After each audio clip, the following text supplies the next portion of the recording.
5, dal primo verso, leggeremo fino al verso 19.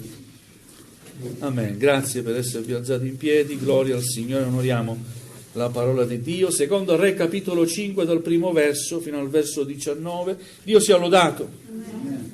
Naaman, capo dell'esercito del re di Siria, era un uomo tenuto in grande stima e onore presso il suo Signore, perché per mezzo di lui il Signore aveva reso vittoriosa la Siria. Ma quest'uomo, forte e coraggioso, era lebbroso. Alcune bande di Siri, in una delle loro incursioni, avevano portato prigioniera dal paese di Israele una ragazza che era passata al servizio della moglie di Naaman. La ragazza disse alla sua padrona: «Oh, se il mio Signore potesse presentarsi al profeta che sta a Samaria, egli lo libererebbe dalla sua lebbra». Naaman andò dal suo Signore e gli riferì la cosa, dicendo: «Quella ragazza del paese di Israele ha detto così e così». Il re di Siria gli disse: «Ebbene va, io manderò una lettera al re di Israele». Egli dunque partì, prese con sé 10 talenti d'argento, 6.000 sicli d'oro e 10 cambi di vestiario, e portò al re di Israele la lettera che diceva: «Quando questa lettera ti sarà giunta, saprai che ti mando Naaman, mio servitore, perché tu lo guarisca dalla sua lebbra». Appena il re di Israele lesse la lettera, si stracciò le vesti e disse: «Io sono forse Dio, con il potere di far morire e vivere, che costui mi chieda di guarire un uomo dalla lebbra? È cosa certa ed evidente che egli cerca pretesti contro di me». Quando Eliseo, l'uomo di Dio, udì che il re si era stracciato le vesti, gli mandò a dire: «Perché ti sei stracciato le vesti? Quell'uomo venga pure da me e vedrà che c'è un profeta in Israele». Naaman dunque venne con i suoi cavalli e i suoi carri e si fermò alla porta della casa di Eliseo. Ed Eliseo gli inviò un messaggero a dirgli: «Va, lavati 7 volte nel Giordano, la tua carne tornerà sana e tu sarai puro». Ma Naaman si adirò e se ne andò dicendo: «Ecco, io pensavo, egli uscirà senza dubbio incontro a me, si fermerà là, invocherà il nome del Signore, del suo Dio, agiterà la mano sulla parte malata e guarirà il lebbroso. I fiumi di Damasco, l'Abana e il Parpar non sono forse migliori di tutte le acque di Israele? Non potrei lavarmi in quelli ed essere guarito?» E voltatosi se ne andava infuriato. Ma i suoi servitori si avvicinarono a lui e gli dissero: «Padre mio, se il profeta ti avesse ordinato una cosa difficile, tu non l'avresti fatta? Quanto più ora che egli ti ha detto: lavati e sarai guarito». Allora egli scese e si tuffò 7 volte nel Giordano, secondo la parola dell'uomo di Dio, e la sua carne tornò come la carne di un bambino, egli era guarito. Poi tornò con tutto il suo seguito dall'uomo di Dio, andò a presentarsi davanti a lui e disse: «Ecco, io riconosco adesso che non c'è nessun Dio in tutta la terra fuorché in Israele. E ora ti prego, accetta un regalo dal tuo servo». Ma Eliseo rispose: «Come è vero che vive il Signore di cui sono servo, io non accetterò nulla». Naaman insisteva perché accettasse, ma egli rifiutò. Allora Naaman disse: «Poiché non vuoi, permetti almeno che io, tuo servo, mi faccia dare tanta terra quanta ne porteranno 2 muli, poiché il tuo servo non offrirà più olocausti e sacrifici ad altri dei, ma solo al Signore. Tuttavia il Signore voglia perdonare una cosa al tuo servo. Quando il re, mio Signore, entra nella casa di Rimon per adorare e si appoggia al mio braccio, anch'io mi prostro nel tempio di Rimon. Voglia il Signore perdonare a me, tuo servo, quando io mi prosterò così nel tempio di Rimon». Eliseo gli disse: «Vai in pace». Amen. Fin qui la lettura della parola del Signore. Alleluia, una bella storia, vero? Di guarigione, di salvezza. Alleluia, di un uomo forte e coraggioso, definito dalla parola di Dio, ed era certamente così. Non era un israelita, era un siriano. I siri erano in guerra con Israele in questo periodo, e in questo periodo si combattevano spesso, ma sapete, la protagonista di questa storia è una ragazza. Non so se avete fatto caso nella lettura. Si parla di questa ragazza che era stata portata via, rapita dalle bande di Siri di Israele, era stata fatta schiava in Siria ed era diventata la domestica della moglie di questo generale, Naaman. Messa lì, questa ragazza fa sempre il suo dovere, parla di Dio. Vivendo in quella casa sapeva che c'era un problema in quella casa, c'era un bisogno. Questo re forte e coraggioso era ammalato di lebbra. E nonostante la sua forza, nonostante il suo coraggio, nonostante la sua influenza, nonostante la sua autorità, non poteva fare nulla per essere guarito da questa lebbra.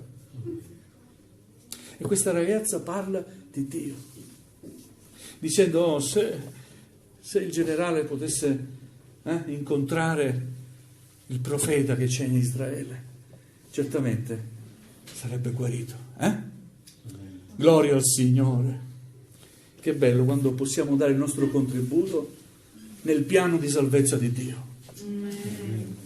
Vedete, questa ragazza, di cui non si sa neanche il nome, una schiava, è stata mezzo di salvezza per questo generale. Gloria al Signore. Io voglio essere protagonista nel piano di salvezza di Dio. Voglio parlare di Cristo Gesù il Signore. Tu ed io possiamo essere protagonisti, possiamo parlare di Gesù, possiamo dire: c'è ancora Gesù. Quante persone, sai, non hanno nessuna speranza, e magari ti trovi ad ascoltare, come quella ragazza si trovò ad ascoltare, a vivere quella necessità.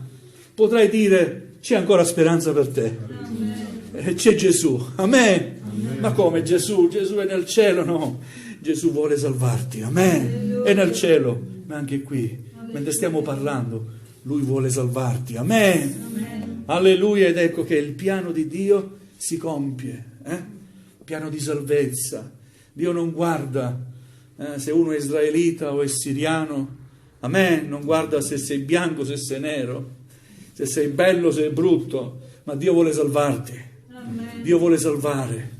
Per questo ha mandato il suo figliolo Gesù, affinché chiunque crede in Lui non perisca, ma abbia vita eterna. Amen. Quell'uomo aveva bisogno di sperimentare la realtà della potenza di Dio. Era un uomo forte e coraggioso. Dice al suo re: ho sentito che in Israele posso essere guarito. Va, ti mando io in Israele. Mando una lettera scritta e dirò al re che ti deve guarire. Giungerà, mostra questa lettera. Abbiamo letto, vero? Il re di Israele dice: ma questo vuole farmi la guerra. Che sono io, Dio, che posso guarire? Come mai mi chiede una cosa impossibile? Gloria al Signore. Non stava chiedendo a lui di guarire, ma il piano di Dio stava prendendo forma. Alleluia. Eliseo ha sentito questa notizia e dice al re di Israele: mandalo qui da me. Alleluia. Alleluia. Dove dobbiamo mandare le persone? Alleluia. Dal profeta Eliseo? Da Gesù. Indirizziamole a Gesù. Amen. Amen. Alleluia. Quando parlo di Gesù non parlo mai di chiese e di denominazioni, io parlo di Gesù. Amen. Amen. Non dico mai: vieni nella mia chiesa che è migliore dell'altra. Vai a Gesù. Amen. Accetta Gesù. Amen. È l'inizio della tua salvezza. Alleluia. E poi continua a servire il Signore. Non ti dimenticare quello che il Signore ha fatto nella tua vita. Amen. Amen. Continua a servire il Signore. Frequenta una chiesa. È importante la frequenza anche della Chiesa. Amen? Perché si è parte del corpo di Cristo. Gloria al Signore. Ebbene, la storia prende forma. La salvezza per quest'uomo si avvicina sempre di più. Va a cercare Samuele. Il profeta Eliseo, scusate. Eliseo manda un servo, gli dice: va, tuffati nel Giordano 7 volte e dopo sarai guarito. No, io faccio tutta questa strada. Mancavano nella mia terra fiumi, acque. Io dalla Siria devo venire qui a tuffarmi nel Giordano. Me ne vado. Ma gloria a Dio. Il Signore continua a parlare. Si usa di tutti, anche di altri servi.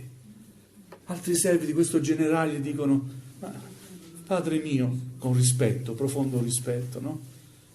Che ti ha detto di fare una cosa difficile? Si può fare, no? Se ti avesse detto una cosa difficile non l'avresti fatta. Ti ha chiesto una cosa facile. Ha fatto quello che il profeta gli ha detto di fare. Si è tuffato 7 volte nel fiume Giordano e dopo la 7ª volta fu guarito. Ha ubbidito e ha ricevuto. Alleluia. Amen. Quello che ci chiede il Signore di fare lo dobbiamo fare. Amen. È qualcosa di incomprensibile a volte, ma lo devi fare, perché se ubbidisci vedrai la gloria di Dio. Se tu credi, ubbidisci, fai quello che ti dice il Signore, tu certamente avrai la tua ricompensa. Amen. Questo generale fu guarito, la sua lebbra sparì, divenne la sua carne come quella di un bambino. Alleluia. Giustamente la riconoscenza va dal profeta: cosa posso darti? Soldi, cosa vuoi? Non voglio nulla. No, ma io devo... non voglio nulla. Ma io non voglio nulla. A me? Ricordiamoci di questo, che gratuitamente abbiamo ricevuto e gratuitamente dobbiamo dare. Amen. Gloria al Signore. Quest'uomo si converte, capisce che il Dio di Israele è l'unico solo vero Dio. Veramente io ho compreso che non c'è nel mondo nessun altro Dio, solo in Israele veramente c'è l'unico Dio. Si converte, tanto che confessa, però sai, sono un uomo militare, quando entro nel tempio della divinità che adora il mio Signore, lui si appoggia al mio braccio, io sono il generale, che devo fare? Mi perdoni il Signore, Cosa gli dice il profeta? Va in pace. Amen. Gloria al Signore. A volte per lavoro, per necessità, dobbiamo fare alcune cose che non dobbiamo fare, no? Alleluia, ma l'importante è che il nostro cuore non si pieghi mai davanti a nessun altro Dio, perché c'è solo l'unico, solo e vero Dio. Amen. Alleluia, vedete come cambiò la storia di quell'uomo il Signore? Forte, coraggioso, conquistatore, vittorioso in battaglia. Eppure anche lui ha avuto bisogno dell'intervento di Dio, vero? Della grazia di Dio. Tutti gli uomini hanno bisogno di Dio. Quando ho parlato del Signore a qualcuno, ho trovato chi mi ha detto pure: non ho bisogno del Signore, io posso anche fare da me, posso vivere la mia vita. No, verrà il momento che anche tu ti accorgerai di avere bisogno del Signore. Per adesso deve andare tutto bene, ti va bene, hai tutto, hai soldi, hai il lavoro, sei soddisfatto, ma vedrai quando ti mancheranno alcune cose su cui tu ti appoggi. Quando mancheranno il tuo appoggio, non avrai più sostegno e crollerai. Ma chi è che non ti farà mai crollare? È la grazia di Dio che sempre ti sostiene. Amen. Alleluia. Alleluia. Pensate quanti, come un fulmine al ciel sereno, a volte ascoltano delle notizie o delle cose che succedono nella propria vita e la vita sembra sconvolgersi, no? Eppure sono stati forti, uomini sempre coraggiosi, ma sono diventati nulla quando il medico ha detto: hai 1 mese di vita. Mi spiace, non c'è nulla da fare. Io sono disposto a pagare cure, guarda, con tutti i tuoi soldi. Non esiste una cura per... Mi dispiace.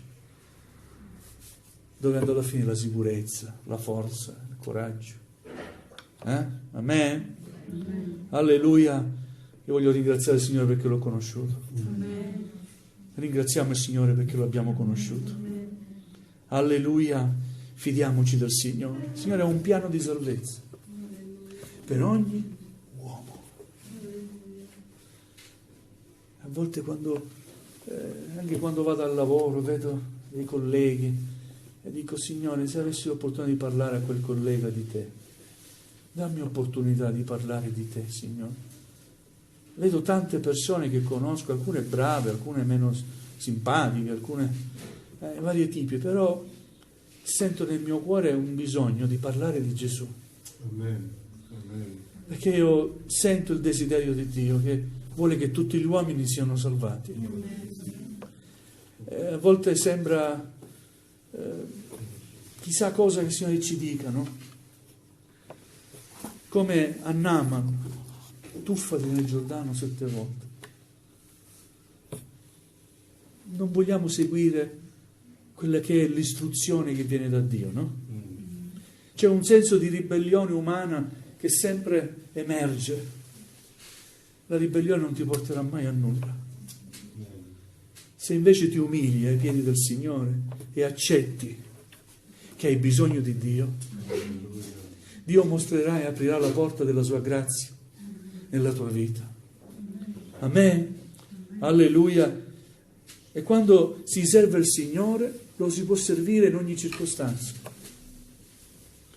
Quella ragazza che era schiava non è che ripudiò il Signore, ma anche che si trovava schiava, domestica, in Siria, nella casa di quel generale, continuò ad essere fedele al Signore, anzi, continuò ad onorare il Signore.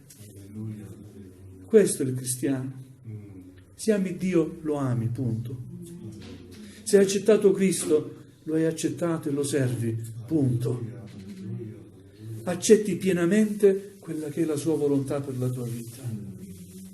Certamente chiedi, certamente il tuo bisogno, noi chiediamo, vero, al Signore? Alleluia! Ma se il Signore non ci concede quello che noi chiediamo, io credo che quella ragazza aveva pregato il Signore dicendo: Signore, fammi tornare in Israele, a casa mia, da mio papà, da mia mamma, dalla mia famiglia, no? Se mi trovo qui, Signore, ci sarà un motivo. Parlerò di te. Amen. Amen. Alleluia. È una lezione importante per la vita di ogni credente. Bisogna servire il Signore in ogni circostanza, in ogni dove. Era straniera quella ragazza, in terra straniera. E il Signore ci ha chiamati, vero? Qua a Pieve di Cadore siamo stranieri, in terra straniera. Ma come siamo sempre in Italia? C'è chi viene dalla Sicilia, c'è chi viene dalla Puglia, dall'Africa. Gloria a Dio. Eppure siamo qui. Serviamo il Signore anche qui. Pensate, qualcuno dice: ma anche a Pieve di Cadore c'è una chiesa? Sì. È vero, fratello Giuseppe chiama: ma come, anche a Pieve di Cadore c'è una chiesa? Sì, c'è una chiesa. È il piano di Dio. Amen. Chi può sapere cosa farà Dio? Il Signore ci ha messi qua, serviamolo. Serviamo il Signore con tutto il cuore, ubbidiamogli. Ma forse per andare in chiesa devo fare tanti chilometri. Ogni chilometro sarà una benedizione. Amen. Che ne dici? Amen. Sì, ma fa freddo, eh? Ma tu vai a servire il Signore, offri il tuo culto a Dio e vedrai che il Signore ti ricompenserà. Ma io ho chiesto, il Signore non mi risponde. Tu aspetta pazientemente. Stamattina ho letto un verso, dice: siate pazienti nella tribolazione, allegri nella speranza e pazienti nella tribolazione, dice l'Apostolo Paolo ai Romani. Cioè la vita è fatta anche di tribolazioni, è vero, ma non per questo dobbiamo dimenticare quello che siamo. Chi sei tu? Io sono un figlio di Dio. Tu chi sei? Anche tu mi puoi dire: io sono una figliola di Dio, un figlio di Dio. Non dimenticare quello che sei. Dovunque sei, rimani quello che sei. E anzi, fortifica la tua fede. Servi Cristo, il Signore, non ti dimenticare alcuno dei suoi benefici, vero? Amen? Amen. Gloria al Signore. Dio ci benedica, fratelli e sorelle. Alleluia. Vogliamo chinare il nostro capo, ringraziamo il Signore.